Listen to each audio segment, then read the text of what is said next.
اعوذ باللہ من الشیطان الرجیم بسم اللہ الرحمن الرحیم وانذر به الذین یخافون ان یحشروا الی ربهم لیس لهم من دونه ولی ولا شفیع لعلهم یتقون۔ اللہ تعالیٰ نے اس سے پہلے آیات کے اندر بھی نبی علیہ الصلوۃ والسلام کے صفات بیان کیے کہ نبی علیہ الصلوۃ والسلام اللہ تعالیٰ کے ایک پیغمبر ہیں، اور پیغمبر کو اللہ تعالیٰ وحی دیتے، ان اتبع الا ما یوحی الیہ، اللہ تعالیٰ پیغمبر کو وحی دیتے ہیں اور وحی کے وہ پیغمبر تابع ہوتا ہے، اور اپنی طرف سے اس وحی کے اندر کچھ بھی نہیں بول سکتے۔ اور وحی بھی دو طرح کا ہے، ایک وحی متلو جو جس کی تلاوت کی جاتی ہے جو قرآن ہے، ایک ہے وحی غیر متلو جس کو حدیث کہتے ہیں۔ تو جس طرح قرآن من جانب اللہ ہے کہ اللہ تعالیٰ کی طرف سے، اس طرح احادیث بھی یہ بھی اللہ تعالیٰ کی طرف سے ہیں، اگرچہ ان کے الفاظ رسول اللہ صلی اللہ علیہ وسلم کے ہوتے ہیں، لیکن ان کا جو معنی اور مقصود ہوتا ہے اور ان کا جو موضوع ہوتا ہے وہ اللہ تعالیٰ کی طرف سے القاء ہوتا ہے رسول اللہ صلی اللہ علیہ وسلم کے دل پر۔ تو جس طرح قرآن کا ماننا لازمی اور ضروری ہے، اسی طرح نبی علیہ الصلوۃ والسلام کے جو احادیث ہیں ان احادیث کا ماننا بھی ضروری ہے، ان کا اتباع کرنا۔ تو یہاں پر پہلے وحی کا تذکرہ ان اتبع الا ما یوحی الیہ، اب یہاں پر اللہ تعالیٰ اس وحی کا مقصد بتاتے ہیں کہ اللہ جو وحی نبی علیہ الصلوۃ والسلام کو اور تمام پیغمبروں کو دیتے اس کا مقصد کیا ہے، وانذر بہ الذین یخافون، آپ یہ وحی لوگوں کو بیان کریں کہ اللہ آپ کو جو وحی بیان کرتے ہیں اور جو ہدایت کا پیغام دیتے ہیں، یہ وحی اور ہدایت کا پیغام آپ لوگوں کو بیان کریں۔ اب اس میں دو چیزیں ہیں، ایک بشارت ہے کہ جو ماننے والے ہیں اگرچہ ان کی زندگی دنیا کے اندر تنگ دستی کی ہو، مشکلات کے ہو، جو بھی ہو، لیکن ان کے لیے بشارت ہے بہت بڑی جنت کا آخرت کے دن۔ اور جو اپنی منمانی پہ چلتے ہیں اور آخرت کے کا کوئی خوف اور ڈر نہیں ہوتا، تو پھر اللہ فرماتے ان کو ڈراؤ آخرت کے عذاب سے، قیامت کے دن سے، جہنم کے عذاب سے۔ تو یہاں پر اللہ تعالیٰ نے اس وحی کا مقصود بتایا ہے کہ وحی کیوں دیتے ہیں اللہ تعالیٰ پیغمبروں کو۔ وانذر، اور آپ ڈرائیں، بہ الذین، اس وحی کے ذریعے سے ان لوگوں کو، یخافون جو ڈرتے ہیں، خوف رکھتے ہیں، ان یحشروا الی ربہم، کہ اللہ تعالیٰ ان کو جمع کرے گا اپنے پاس، لیس لہم من دونہ، نہیں ہوگا ان کے پاس اللہ کے علاوہ ولی کوئی دوست، ولا شفیع، اور نہ کوئی سفارش کرنے والا۔ اس بات سے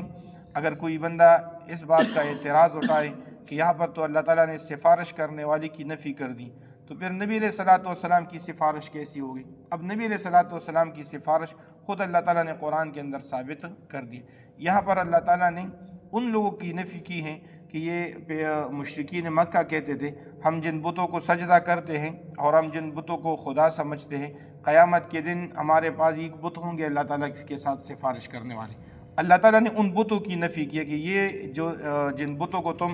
اللہ کے سامنے سفارشی مانتے ہو، یہ سفارشی خود بخود کیا ہو جائیں گے، تم سے غائب ہو جائیں گے اور تم بالکل تنہا رہ جاؤ گے۔ لعلہم یتقون، ان کو ڈراؤ، لعلہم یتقون، تاکہ یہ تقوی اور پرہیزگاری اختیار کرے، تاکہ ان کے دل کے اندر کچھ خوف اور ڈر آئے اللہ تعالیٰ کا۔ اگلی آیات کے اندر اللہ تعالیٰ نے ان مشرکین کو جواب دیا ہے۔ یہ مشرکین، یہ جو سردار تھے، یہ کہتے تھے کہ نبی علیہ الصلوۃ والسلام کو کہ ہم تو آپ کے پاس آ کر آپ بیٹھ جاتے ہیں اور آپ سے دین بھی سیکھتے، ایمان بھی لے کر آتے، لیکن آپ کے محفل کے اندر، مجلس کے اندر بڑے غریب قسم کے لوگ ہیں، ان غریبوں کے ساتھ بیٹھنا یہ ہماری شایع نشان نہیں ہے۔ تو یہاں پر اللہ تعالیٰ نے ان کا جواب دیا، نبی علیہ الصلوۃ والسلام کو فرمایا کہ اپنے مجلس سے ان لوگوں کو نہ روکو جو ظاہری طور پہ کیا ہے، غریب ہے اور نادار ہے، ان لوگوں کو اپنے مجلس سے نہ روکو، ان خرناٹوں کی وجہ سے کہ جو مالدار قسم کے لوگ ہیں اور سردار اور بدبخت ہیں، اور یہ کہتے ہیں کہ ان لوگوں کو اپنے پاس سے اٹھا دو تو ہم آپ کے قریب بیٹھ جائیں گے۔ نبی علیہ الصلوۃ والسلام کو اللہ نے حکم دے دیا، ولا تطرد الذین یدعون ربهم بالغداۃ والعشی، جو اخلاص کے ساتھ اللہ کو پکارنے والے ہیں ان کو اپنے مجلس سے نہ روکو۔ یہ لوگ آپ کے پاس آئے یا نہ آئے، یہ ان کی اپنی ذمہ داری ہے اور اپنے کام ہے، اور ان کا انجام بھی خود ان کے سر ہوگا۔ اس لیے جو لوگ آپ کے پاس آتے اخلاص کے ساتھ، چاہے وہ کسی حالت کے اندر بھی ہو اور کسی خاندان کے ساتھ ان کا تعلق ہو، ان کو نہ دیکھے، بس یہ جو بندہ اللہ کو ماننے والا ہے یہ اللہ کے ہاں بڑا قابل قبول ہے اور بڑا عزت دار ہے۔ ولا تطرد الذین، اور آپ نہ روکو ان لوگوں کو یدعون ربہم جو پکارتے اپنے رب کو بالغداۃ والعشی صبح بھی اور شام کو بھی یریدون وجہہ اور وہ اللہ کو چاہتے ہیں، اللہ کے علاوہ کوئی اور ان کا مقصود نہیں۔ ما علیک من حسابہم، اور ایک مرتبہ ایسا ہوا بھی، ایک صحابی تھے نابینا، وہ نبی علیہ الصلوۃ والسلام کے پاس اس حالت کے اندر آ گئے کہ کچھ سردار بیٹھے ہوئے تھے، تو نبی علیہ الصلوۃ والسلام کیونکہ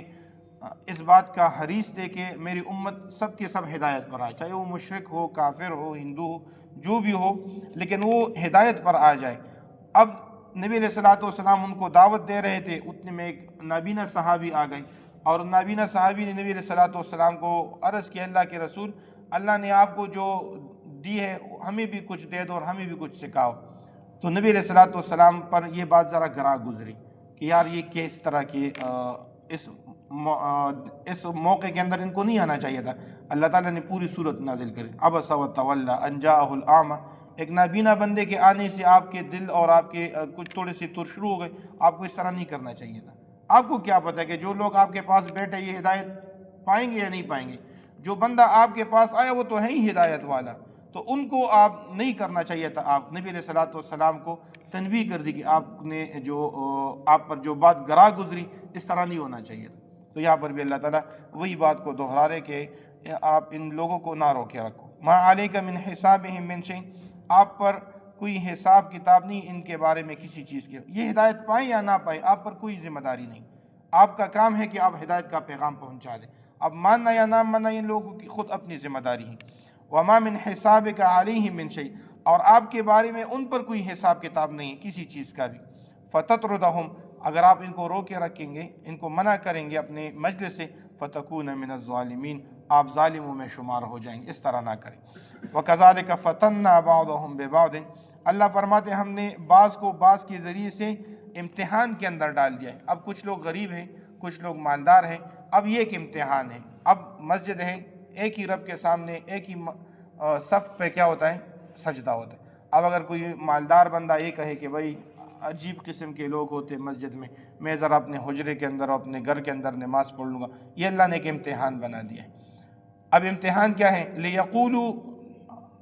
تاکہ یہ لوگ کہیں، اہؤلاء من اللہ علیہم من بیننا، یا یہی لوگ تھے کہ جن پر اللہ نے احسان کر دیا ہمارے درمیان ہمیں چھوڑ کر کے، یعنی ان لوگوں کو ہدایت مل گئی، یہ غریب لوگوں کو، اور ہم تو بڑے مالدار اور بڑے پاک باز ہیں اور بڑے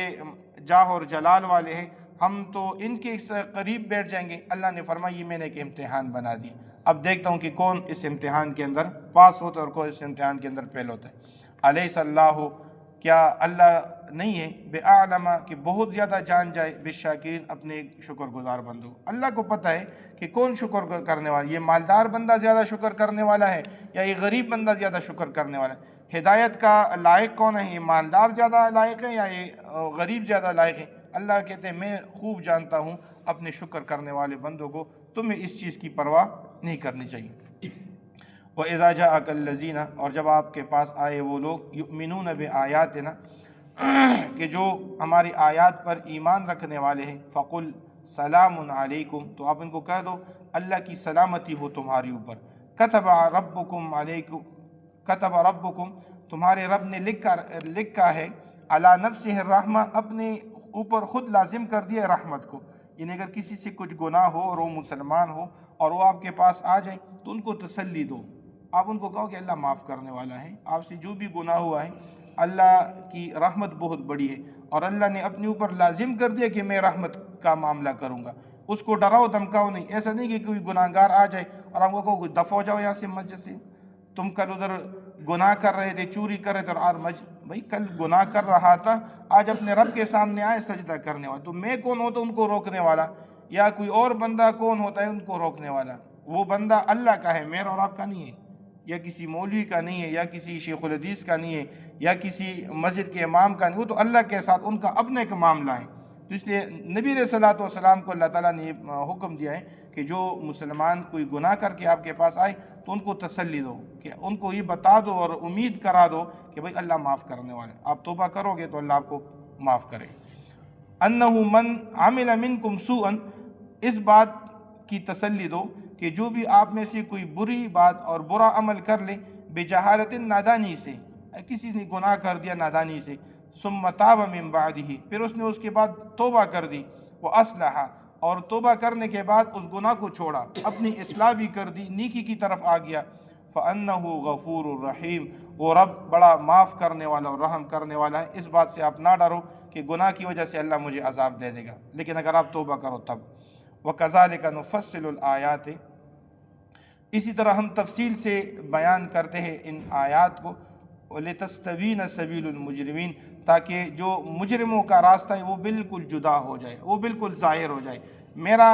مجھے ماننے والے بندوں کا بھی راستہ ظاہر ہو، اور جو میرے دشمن ہیں ان دشمنوں کا راستہ بھی بالکل صاف ستھری اور ظاہر ہو جائے۔ آمین۔ الحمدللہ رب العالمین، والعاقبۃ للمتقین،